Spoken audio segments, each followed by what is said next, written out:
उदयोस्तु श्री महाकाली महालक्ष्मी महासरस्वती राजराजेश्वरी आई साहेब। श्री अंबा माता की जय, श्री अंबा माता की जय, श्री अंबा माता की जय। तर नमस्कार सर्वांना, श्री स्वामी समर्थ। तुमच्या सर्वांचं आपल्या यूट्यूब चॅनलमध्ये खूप खूप मनापासून स्वागत। तर शारदीय नवरात्रोत्सव लवकरच चालू होणार आहे। यंदा 22 सप्टेंबर ते 2 ऑक्टोबर या दरम्यान आई भगवती ही प्रत्येकाच्याच घरात सूक्ष्म स्वरूपात विराजमान होणार आहे। ह्या नवरात्रीच्या 9 ते 10 दिवसांच्या कालावधीमध्ये आपल्याला देवीच्या नऊ रूपांची पूजा करायची आहे, सेवा करायची आहे आणि कुलाचार करायचा आहे। नवरात्री दरम्यान देवीचा कुलाचार हा अत्यंत महत्त्वाचा घटक आहे। तर कुलाचारामध्ये आपण घटस्थापना करतो, अखंड दिवा लावतो, मंगल कलशाची स्थापना करतो, कन्या पूजन करतो, कन्या भोजन करतो आणि कुलदेवतेची ओटी भरतो आणि अत्यंत सर्वात महत्त्वाचं म्हणजे आपण दुर्गा सप्तशती ह्या ग्रंथाचं पारायण करत असतो। तर नवरात्री दरम्यान दुर्गा सप्तशती ग्रंथाचं पारायण करणं खूप खूप महत्त्वाचा घटक आहे। तर तुमची कोणतीही देवी असो, कोणतीही कुलदेवता असो, तुम्हाला दुर्गा सप्तशती ग्रंथाचं पारायण हे करायचंच आहे। ह्या नवरात्राच्या कालावधीमध्ये आपण आई भगवतीची खूप जास्त सेवा करणार आहोत। तर त्यामध्ये 14 पाठ कसे करायचे, 1 पाठ कसा करायचा, 3 पाठ कसे करायचे, 5 पाठ कसे करायचे, 7 कसे करायचे, 9 पाठ कसे करायचे, ह्याबद्दल आपण ह्या व्हिडिओमध्ये जाणून घेणार आहोत। तर चला लवकरच आपण आपल्या व्हिडिओला सुरुवात करूयात। तर व्हिडिओ हा स्किप न करता पूर्ण बघा, कारण मी यामध्ये पूर्ण कव्हर करण्याचा प्रयत्न करणार आहे। तर जसं मी सांगितल्याप्रमाणे आपली कोणतीही कुलदेवी असो, आपल्याला दुर्गा सप्तशती पाठाचं पारायण करायचं आहे। तर चला आता आपण दुर्गा सप्तशती ग्रंथ हा माझ्याकडे कसा आहे तो बघूयात। तर हा बघा, हा दुर्गा सप्तशती ग्रंथ आहे माझ्याकडे। हा आपल्या स्वामी समर्थ केंद्र दिंडोरी प्रणित केंद्र आहे तिथे मिळून जातो। तर तिथलचाच आहे हा ग्रंथ। तुम्ही पण तुमच्या घराच्या जवळपास कुठेही स्वामी समर्थांचं केंद्र असेल तर तिथून हा ग्रंथ घेऊ शकतात। आता दुर्गा सप्तशती ग्रंथाचं पारायण हे कोणी करावं? कोणतीही स्त्री ही दुर्गा सप्तशती ग्रंथाचं पारायण करू शकते।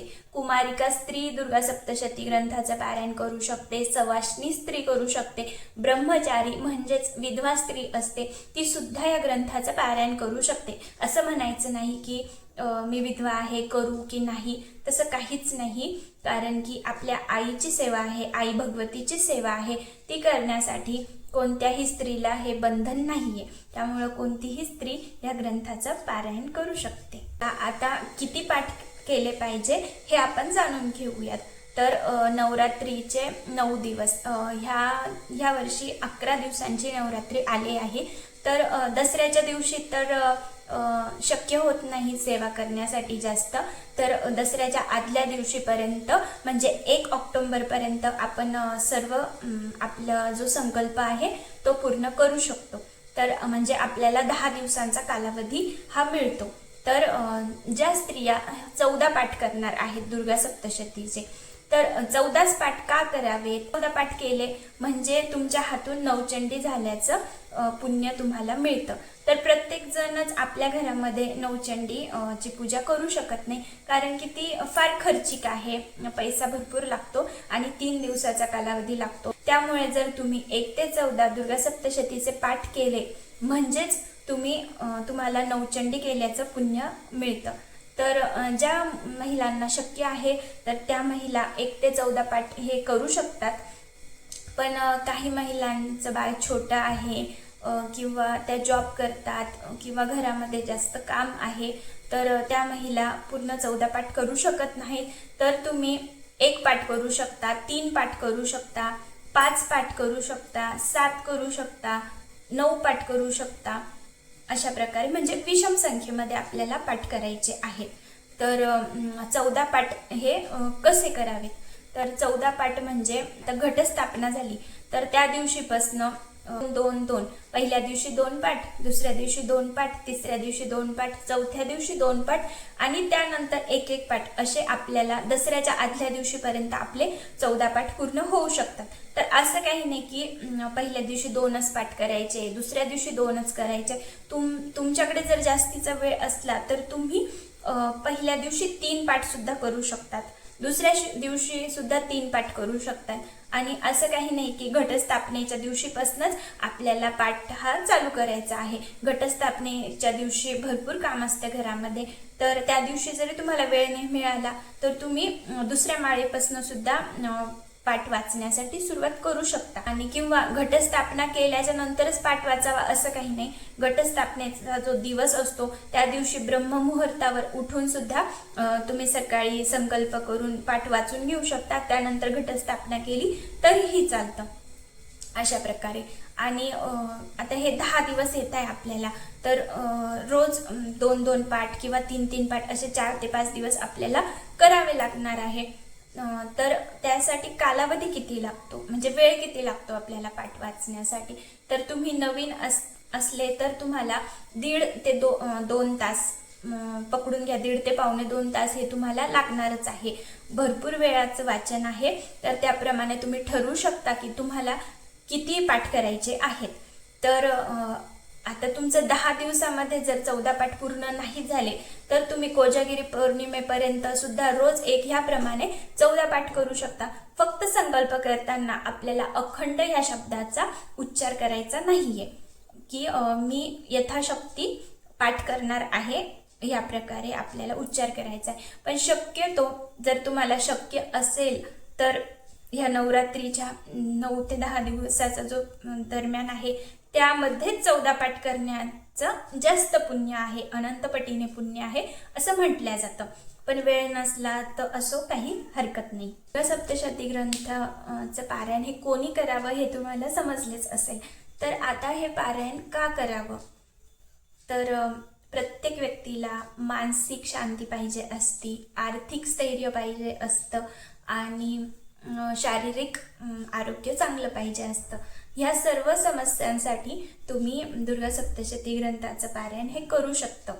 आणि आपल्या कुलदेवतेचं आपल्याला काही देणं लागतं, त्यासाठी सुद्धा आपण त्यांच्यासाठी सुद्धा ही सेवा करू शकतो. तर आणि काहीही न मागता सुद्धा आपण सेवा करू शकतो. तुम्ही माझं खरंच ऐका, तुम्ही काहीही न मागता फक्त देवासाठी ही सेवा करा आणि पुढच्या वर्षीच्या नवरात्र येण्या अगोदर तुमच्या आयुष्यामध्ये काय बदलाव होतो हे तुम्हीच मला नंतर कळवा. तर चला, का करावं हे सुद्धा तुम्हाला कळालं असेल.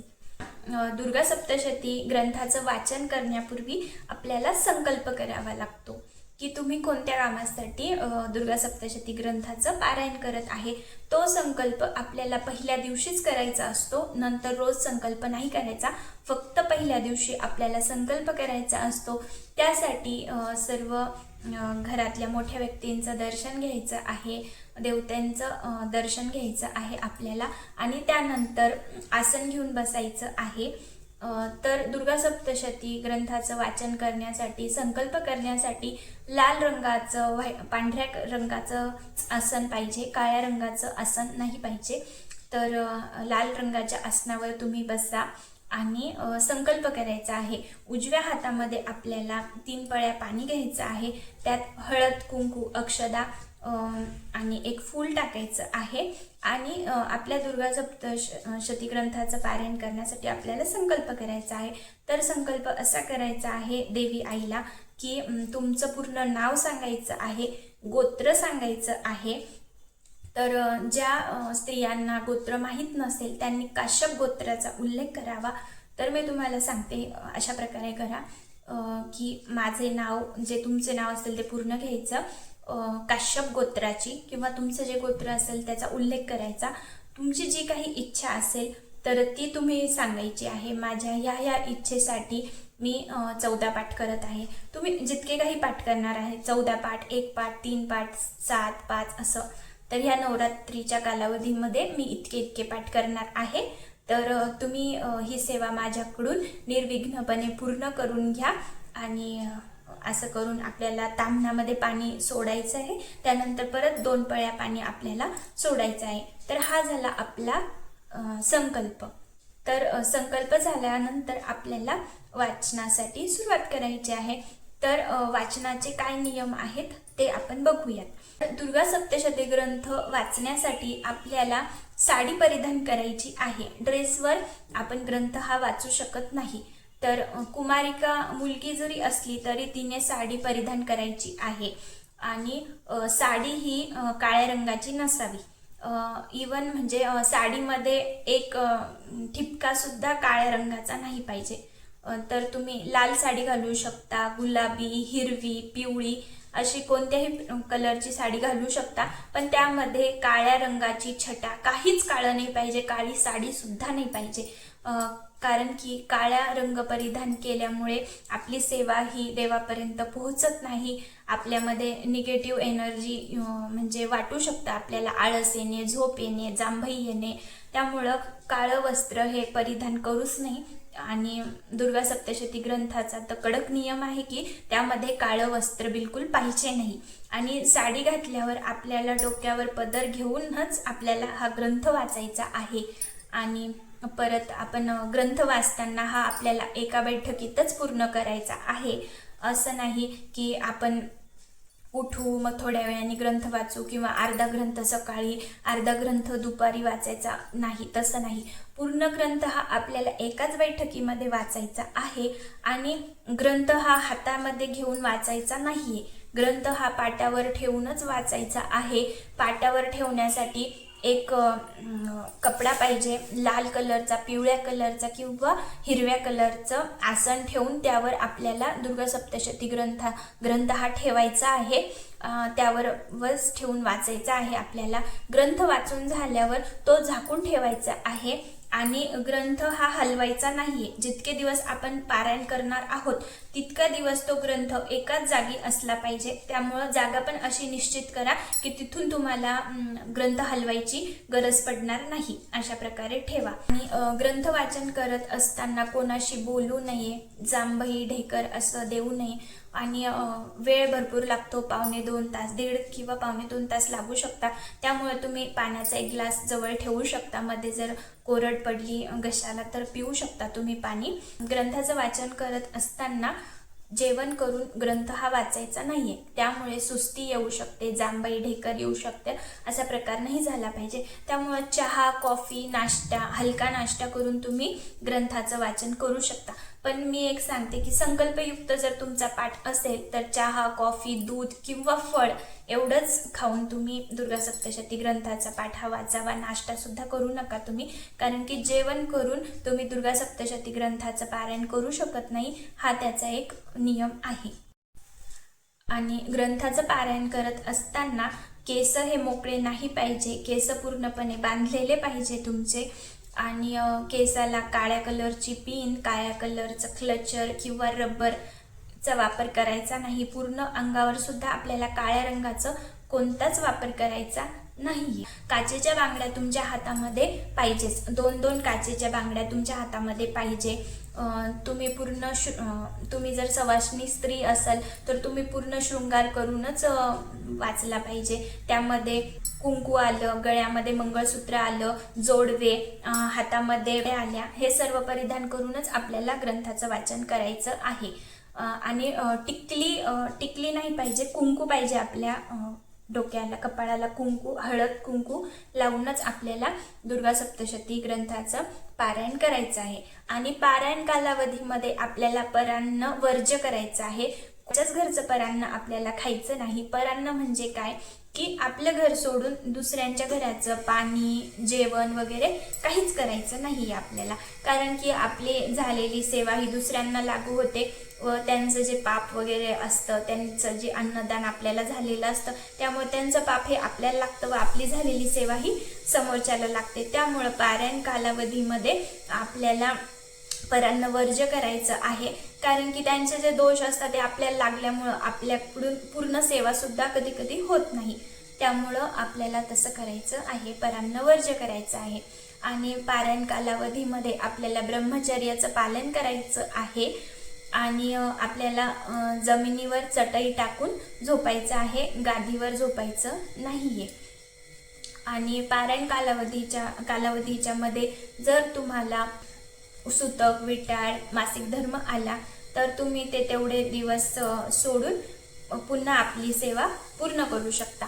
पण शक्यतो जर ह्या नवरात्रीच्या कधीमध्ये जर तुम्हाला मासिक धर्माची तारीख असेल, प्रत्येकाला माहीतच असते की आपली तारीख कधी आहे, जर तशी तारीख जर तुमची असेल तर शक्यतो तुम्ही पाठासाठी बसू नका. तुम्ही एक पाठ, 3 पाठ असे कमीत कमी पाठ करू शकता. कारण की जर तुमचा मध्येच मासिक धर्म आला, उरले जर 2-3 दिवस, तर 3 दिवसात 14 पाठ करणं हे अशक्य आहे. त्यामुळे त्या सोयीनुसार तुम्ही बघू शकता की तुम्ही किती पाठ करू शकता ते. आणि मांसाहार कडकडीत वर्ज्य झाला पाहिजे ह्या दिवसामध्ये. तुम्ही जर दुर्गा सप्तशती ग्रंथाचं पारायण करत असेल तर तुम्ही मांसाहार हा करायचा नाहीये. आणि कोणाबद्दल द्वेष करायचा नाहीये. घरामध्ये कटकट भांडणे करायचे नाहीये. कोणाबद्दल वाईट बोलायचं नाही, वाईट बघायचं नाही. आणि दुर्गा सप्तशती पाठ वाचायला बसण्याआधी तुम्ही देवीला नैवेद्य दाखवू शकता. यथाशक्ती साखर, फळ वगैरे जे तुम्हाला सोयीस्कर असेल ते दाखवू शकता. धूप अगरबत्ती लावून आपल्याला बसायचं आहे वाचनासाठी. आणि जेव्हा आपलं वाचन पूर्ण झालं त्यानंतर आपल्याला देवीची आरती करायची आहे. अशा प्रकारे करायचं आहे. आता ग्रंथाचं वाचन हे कशा प्रकारे करायचं आहे ते मी तुम्हाला सांगते. तर हे दुर्गा सप्तशती ग्रंथ आहे माझ्याकडे. तर आता हा आपल्याला कुठून वाचायचा ते मी तुम्हाला सांगते.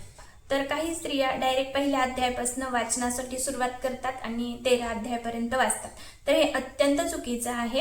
एक पाठ म्हणजे हा कसा वाचायचा. आता हा माझ्याकडे ग्रंथ आहे. तर आपल्याला सर्वात पहिले स्वामी स्तवनपासून सुरुवात करायची आहे. कोणत्याही म्हणजे सेवेला आपण सुरुवात करतो तेव्हा आपली सुरुवात स्वामी स्तवनपासूनच झाली पाहिजे. व एक माळ स्वामी समर्थ मंत्राचा जप करायचा आहे आपल्याला. त्यानंतर आपल्याला देव्या कवच वाचायचं आहे. दुर्गोष्टर नाम स्तोत्र नाही वाचलं तरीही चालतं.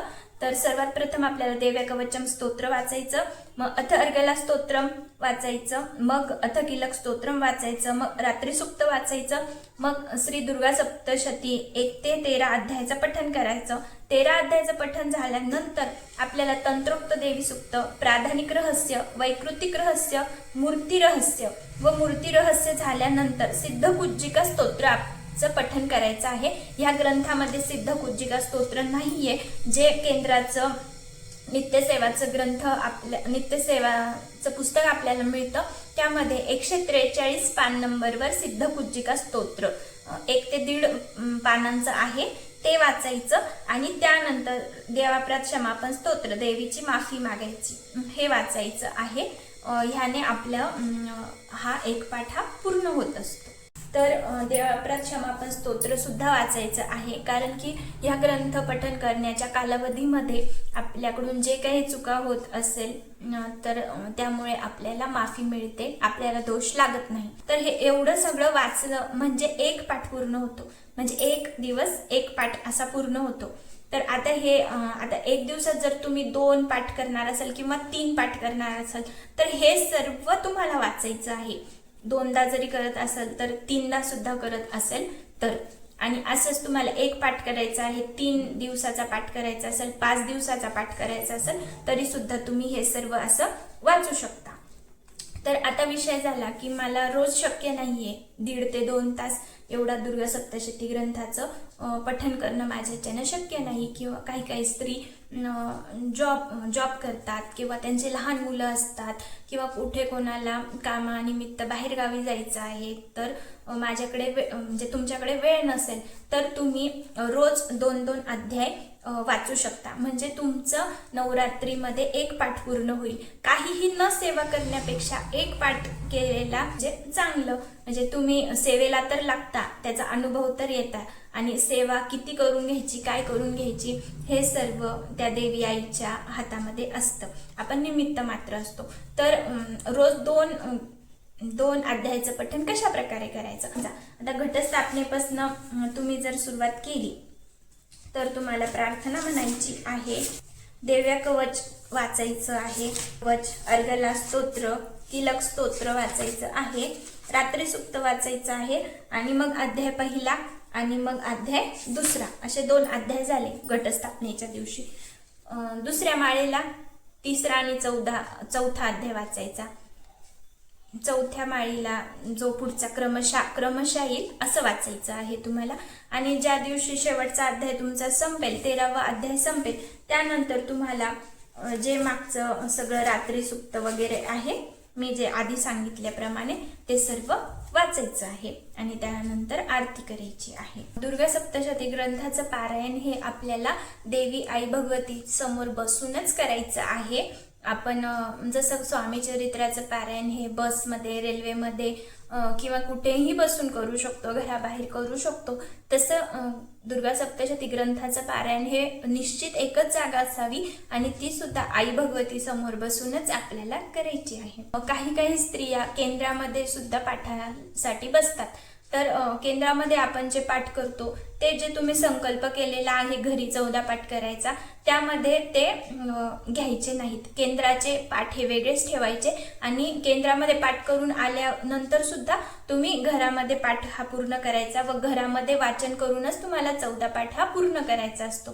काही स्त्रिया, मैत्रिणी किंवा जावा वगैरे 14 जणी मिळून एकत्रीमध्ये घरामध्ये सुद्धा दुर्गा सप्तशतीचे पाठ करत असतात, सामूहिक पाठ करत असतात घरामध्ये. तर तो पाठ सुद्धा मोजायचा नाहीये. जर तुम्ही संकल्प केलेला आहे तर तुम्ही 14 पाठ, 3 पाठ, 5 पाठ जो काय संकल्प केला आहे तर तुम्ही एकटीनेच तो संकल्प पूर्ण करायचा.